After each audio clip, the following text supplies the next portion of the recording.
First ever factory outlet Mukunda jewellery KPHB Kothapet Khammam Somajiguda Hanamkonda. నమస్తే రమ్మగారు. నమస్తే జయ. రమ్మగారు, ఇంటిని ఎప్పటికప్పుడు శుభ్రంగా క్లీన్గా ఉంచుకోవాలని ఉంచుకుంటాం కూడా. కానీ కొన్ని సందర్భాల్లో చేయలేకపోతాం. కొన్ని పనులు అలానే వదిలేస్తాం. కొంతమంది బద్దకించి మరీ వదిలేస్తూ ఉంటారు. మొత్తం క్లీన్గా సర్దుకున్నాం అనుకోండి, ఇప్పుడు షింక్లో గిన్నెలు అయి ఉంటాయి, తీసి బయట పెట్టేసామంటే కిచెన్ అంతా భలే ప్రశాంతంగా కనిపిస్తుంది. అప్పుడు ఒక పని చేయడానికి ఉత్సాహం అనిపిస్తుందండి. లేవగానే పక్క దుప్పట్లు కానీ బెడ్షీట్స్ కానీ మడత పెట్టరు, చాలామంది ఫోల్డ్ చేయరు, అట్లానే వదిలేస్తారు. ఇల్లు చేసుకుంటారు, తుడి చేసుకుంటారు, మిగతా అన్నీ అయిపోతాయి. కానీ ఎంత చేసినా ఆ రూమ్లోకి వెళ్తే కంఫర్ట్గా అనిపించదు. అలానే బట్టలు కూడానండి నలిగిపోయి ముడతలు వచ్చేసి, ఉతికిన బట్టలు ఎప్పటికప్పుడు తీగ మీద నుంచి తీసి వెంటనే ఫోల్డ్ చేసుకుంటే నీట్గా ఉంటుంది. మనం ఈ కుర్చీల మీద వేసి ఆ బెడ్ల మీద వేస్తే ముడతలు అయిపోతే అసలు ఉతికిన ఫీలే రాదు. అవును కదా రామగారు. మనము ఇవన్నీ బద్ధకము, పని చేయలేకపోవటము, సమయం చాలకపోవటము, మనకు మళ్ళీ రోజు బయటకు వచ్చేసేయటము, మనం తప్పిస్తే ఆ పని చేసేవాడు ఇంట్లో ఇంకొకడు లేకపోవటము, ఇలాంటివి కొన్ని ప్రాబ్లమ్స్ ఉంటాయి. అవును. కాకపోతే ఏంటంటే మనకి చిన్నప్పుడే 2వ క్లాసు 1వ క్లాసు ఉతికిన బట్టలు ధరించి, శుభ్రంగా ఉతికిన బట్టలు ధరించి అనేది ఒక పాయింట్ చెప్తూ ఉండేవాడు. ఉతికిన బట్టలు వేసుకోవటం అంటే శుభ్రంగా ఉన్నవి అని అర్థం. ముడతలు నలిగిపోయినవి అలాంటివి కాదు అని. ఇస్త్రీ బట్టలు అని నియమం లేదు అందులో. అవును. బట్టలు ఉతికితే బాగా ఉతికాం శుభ్రంగా, దాన్ని గట్టిగా పిండాలి, తడంతా పోయేదాకా దాన్ని బాగా గట్టిగా దులిపి ఆరేయాలి. అప్పుడు ముడతలు అవి ఆ తడితో చక్కగా కిందకు వచ్చేస్తాయి. అసలు బట్టలు దులిపారేయరు చేయ ఇప్పుడు. అవును. ఇందులో నుంచి తీసి ఇలాగే వేసేస్తే మీద పడేయటమే. పడేస్తే అది అట్టముక్కలాగా అవుతుంది, శుభ్రంగా ఉండదు. దాని మీద ఉన్న ముడత గీత పోవు. మీరు పిండి బాగా దులిపి ఆరేసి చూడండి, కరకరలాడుతూ ఎంత బాగుంటాయో అవి. లేకపోతే చకముక్కల్లాగా ఉంటాయి. చీరలు కూడా అంతే, ఏం బాగుండవు. నిలువు మడతలు పెడతారు, అడ్డమడత ఇలా కుర్చీ పెట్టకుండా ఇట్లా పొడుగ్గా తీస్తారు. ఆ పొడుగ్గా తీసిన చీర అస్సలు బాగోదు. అడ్డగా కుర్చీయే పెట్టుకోవాలి, అంతే పద్ధతి. అయితే ఇది జనరల్గా ఏంటంటే చాలా మందికి ఎప్పుడు ఒక డౌట్ వస్తూ ఉంటుంది, బట్టలు నలిగిపోతే ఏమవుతుంది, చూడ్డానికి బాగోదు అంతేగా అని. మనం వేసుకున్న బట్టలు లేదా మనం పడుకునే పక్కలు, ఇవి మన తాలూకు మనసుని క్యారీ చేస్తాయి. మనతో పాటే కదా మన మనసు ఉండేది జయ. ఎప్పటికీ బట్టలు వేసుకున్నాం, ఓ చీర కట్టుకున్నాం, ఓ డ్రెస్ వేసుకున్నాం అనుకో, మనం వేసుకుంటాం, మన శరీరం మీద ఉంటుంది, చూసేందుకు జనానికి మనం కనపడతాం. ఇప్పుడు ఈ బట్టలు దేన్ని క్యారీ చేస్తున్నాయి, మనని, మన మనసు, మన బ్రెయిన్, మన తాలూకు మూడ్స్ అన్నిటినీ కూడా, మన వ్యక్తిత్వాన్ని, మనని పూర్తిగా వ్యక్తిత్వంతో సహా మనని బట్టలే క్యారీ చేస్తాయి. అవును. ఇప్పుడు మన బట్టలు ఒంటి వంగి మనం చూసుకోం కదా, ఎదుటి వాళ్ళు చూసుకుంటాం కదా అనిపిస్తుంది. ఎదుటి వాళ్ళు కదా చూసేది, మనం చూసుకోం. కానీ మనకు తెలుసు కదా మనం మురికిగా ఉన్న బట్టలు వేసుకుని ఉన్నామని, నలిగిపోయిన గుడ్డలు వేసుకుని ఉన్నామని. ప్రెషర్ఫుల్గా ఫీల్ అవుతాం మనం. దాన్ని ఆ కంఫర్ట్ ఉండదండి. కంఫర్ట్ ఉండదు. ఎలా ఉంటుందంటే మన సబ్కాన్షియస్లో ఒక నలిగి అణిగిన భావన ఉంటుంది. పక్కలు కూడా అంతే, పక్క శుభ్రంగా ఉంటే ప్రశాంతంగా నిద్ర పడుతుంది. అదే నలిగిపోయినవి, పాచి పక్కలు, నిన్న పొద్దున వేసుకున్నటువంటి దుప్పట్లు, మొన్నప్పుడు వేసుకున్నవి, ఆ తర్వాత ఏమో కప్పుకుని వదిలేసిన బెడ్షీట్లు ఉంటాయి కదా, కంఫర్ట్స్ కప్పుకుంటాం, కంఫర్టర్లు పెద్దవి కప్పుతారు, నీట్గా మడత పెట్టరు. ఇవన్నీ కూడా మన ప్రశాంతతని పాడు చేస్తాయి. ఒక రోజులో ఒక పూటలో కాదు, లాంగ్ రన్లో. మనము చక్కగా తెరిపిగా ఉండేలాంటి వ్యవహార శైలి ఉండదు మనకి. ఇల్లు కూడా అంతే, నువ్వు అన్నట్టు సింకులో గిన్నెలు, స్టవ్ గట్టంతా చీదరబాదరగా ఉంటే ఏం బాగుంటుంది. అవన్నీ క్లియర్ చేస్తే చక్కగా చిక్కు తీసిన ఫీలింగ్ ఉండి హాయిగా ఉంటుంది. అంతే. ఈ హాయి మనకి ఒక్క గ్లాన్స్లో ఒక్కసారి తగులుతుంది బ్రెయిన్కి, అంతే. వంటింట్లోకి వెళ్ళి రాత్రి అంతా శుభ్రం చేసుకున్నాం, ఆ నైటీ తడిసిపోయింది, బట్టలు విప్పారేసి చక్క మంచి నైటీ వేసుకుని హాయిగా పక్క మీద పడుకున్నాం. పొద్దున్న లేచి బ్రష్ చేసుకుని వంటింట్లోకి రాగానే వంటిల్లు తెరిపిగా ఉంటే ఒక చిక్కు తీసిన భావన మనకి 1 సెకండ్ వస్తుంది జయ. ఆ 1 సెకండ్ బ్రెయిన్ ఎంత బాగా యాక్టివ్ అయిపోతుందంటే ఆ రోజు పనంతా బాగా చేయగలుగుతాం. ఎంతసేపు మా ఇల్లు ఎంత బాగుందో, మా ఇల్లు ఎంత నీట్గా ఉందో అని అనుకోం మనం, అలా అనిపించదు. ఒక్క క్షణపు ప్రశాంతత మన మిగిలిన అన్ని పనుల మీద ప్రతిబింబిస్తుంది.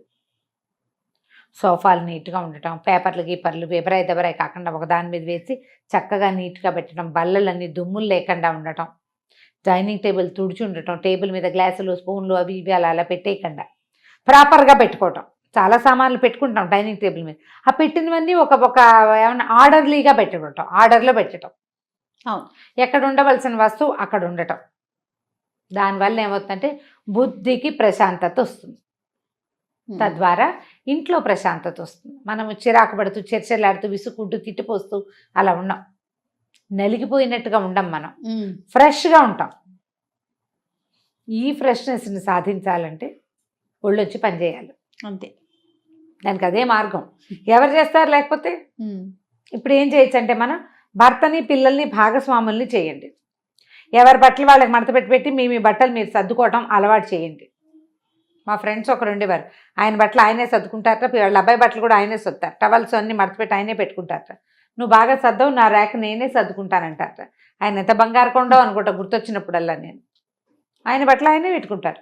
ఐరన్ చేయించుకోవడం కూడా తన ప్లాన్ ప్రకారం ఆయనే ఐరన్ చేయించుకుంటారు. ఐరన్ అబ్బాయి వస్తాడు, తోవి బట్టలు తీసిస్తారు, ఇస్త్రీ చేసే అబ్బాయి వచ్చినప్పుడు ఆయన ఫలానా వివు అని చెప్తారట. ఎంత బాగుంది, సూపర్. పిల్లలకి అలవరచండి. లాగులు వేరేగా పెట్టుకోవటం, చిన్న చెడ్డీలు ఉంటే అవి వేరేగా పెట్టుకోవడం, షర్ట్లు వేరేగా పెట్టుకోవటం. ఆడపిల్లలకైతే గౌన్లు వేరు, ఫ్రాకులు వేరు. ఈ పెద్ద ఫ్రాకులు ఇప్పుడు ఇంతంత వేసుకుంటున్నారు కదా, పెద్దవి, వాటిని మడత పెట్టి వాటి బ్యాగుల్లో పెట్టి చక్కగా బ్యాగ్స్తో పాటు పెట్టుకోవటం. అది కూడా నేను ఒకళ్ళ ఇంట్లో చూశాను. ఈ కొనుక్కొచ్చినప్పుడు ఒక బ్యాగ్లో వాళ్ళు పెట్టిస్తారు కదా షాప్ వాళ్ళు, ఆ బ్యాగ్స్ పడేసుకోలేదు వాళ్ళు. ఈ ప్లాన్ బాగుంది చూడండి. ఇప్పుడు మనం ఏం చేస్తాం, ర్యాకులో ఆల్రెడీ బట్టలు ఉంటాయా, ఇంత పెద్ద గౌన్లు అందులో ఇరికించడానికి ప్లేస్ ఉండదు. వాళ్ళు ఇచ్చే బ్యాగ్ కరెక్ట్గా సరిపోతుంది. ఆ మడత ప్రకారం మడిచి నీట్గా రోల్ చేసి అందులో పెడితే ఆ బ్యాగ్ని అల్మార్లు పై అరలు కొన్ని ఒకటి ఖాళీగా ఉంచుకున్నాం అనుకోండి, ఈ 5-6 బ్యాగులు పిల్లలందరి దగ్గర ఈ పెద్ద గౌన్లు ఉంటున్నాయి. సూట్లు కొంటాం, పిల్లలకి బ్లేజర్లు కొంటారు, వాటికి కూడా ఒక ప్యాక్స్ వస్తాయి, ఆ ప్యాకుల్లో పెట్టేసుకోవటం. బ్లౌజులు వేరేగా చిన్న బాక్స్లు ఏర్పరిచి బ్లౌజులు చక్కగా అరేంజ్ చేసుకోవటం.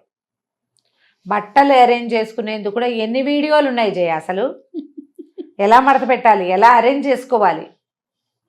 లోకల్ వీడియోలు చూడకండి, ఫారిన్ వీడియోలు చూడండి, చాలా బాగా యూజ్ అవుతాయి. వాళ్ళ ప్లాన్ చాలా బాగుంటుంది, నీట్గా రోల్ చేయటం. మా అబ్బాయి ఎప్పుడు ట్రిప్స్ వెళ్తాడు కదా, వాడు మొత్తం బట్టలన్నీ రోల్స్గానే ఉంటాయి జయ. టీషర్ట్లన్నీ రోల్సే, లాగులన్నీ రోల్సే, టవల్స్ ఆ రోల్స్ అన్నీ పేర్చేస్తారు. ఊర్లు తీసుకెళ్ళేవి ప్రయాణానికి స్పేస్ కలిసి వస్తుంది. ఏం నలిగిపోవంటాడు, నలిగిపోతాయి ఇస్త్రీ మడతలు పోతాయి అంటాను నేను. ఏం నలగవు, ఇలాగే బాగుంటాయి అంటాడు. వచ్చేటప్పుడు కూడా అలాగే అన్ని చుట్టాలు పెట్టుకొస్తాడు, చుట్లన్నీ విప్పుకుని మెషిన్లో వేసుకోవాలి మేము. నా కూతురు ఇప్పుడు ఇంట్లో తనే సర్దుకుంటుంది రమ్మగారు, అంతా యూట్యూబ్ మహిమ. ప్రతి ఫ్రాక్ అయినా టీ షర్ట్ అయినా ఇలా ఇంతే రమ్మగారు, ఇవే ఫోల్డింగ్స్. నేనేమో చక్కగా నేను కానీ అమ్మ కానీ చక్కగా బిల్ల మడతలు వేసి పెడతాం, మొత్తం ఓపెన్ చేసి రోల్ చుట్టేసుకుంటుంది. ఇలాగే పెట్టుకోవాలి మమ్మ, చుట్టుకుని ఇట్లా నుంచో పెడుతున్నారు అంతే రమ్మగారు. అంటే ఇప్పుడు ఈ చక్క ఫ్రాకులు ఉంటాయి కదా నిలబడేవి, వాటిని రోల్ చేయలేం, కానీ టీ షర్ట్లు, లాగులు, అవి ప్యాంట్లు, పైజమాలు అవన్నీ రోల్ చేసేయచ్చు. ప్రాక్టీస్ మార్చండి. మీకు ఏంటంటే ఒక ఇన్నోవేటివ్ ఐడియాస్ వస్తాయి, కొత్త ఐడియాలు ఉంటాయి. బయట చూస్తూ ఉండండి, ఇలా చూస్తున్నా కదా, నన్ను చూస్తున్నప్పుడు అన్నీ చూడొచ్చు మీరేం చక్క. ఏదో ఒకటి కొత్త ప్లాన్ మార్చితే, అల్మార్లు మార్చుకుంటే, కిచెన్లో సెటప్ మార్చుకుంటే, దుప్పట్లు మార్చుకుంటే, దుప్పటి వేసుకునే విధానం మార్చుకుంటే, బట్టలు పెట్టుకునే విధానం ఐడియాస్ మార్చుకుంటే చాలా కొత్తగా ఉంటుంది జీవితం. ఎంత డిఫరెంట్గా ఉంటుందో డైనింగ్ టేబుల్ అరేంజ్మెంట్ దగ్గర నుంచి. మనం ఎలాగో బోల్డని హోమ్ టూర్లు కూడా చూస్తున్నాం కదా అందరివి, వాళ్ళవి ఐడియాలు ఏమైనా కొన్ని ఉంటే క్యాప్చర్ చేయండి, వాటిని ఓన్ చేసుకోండి.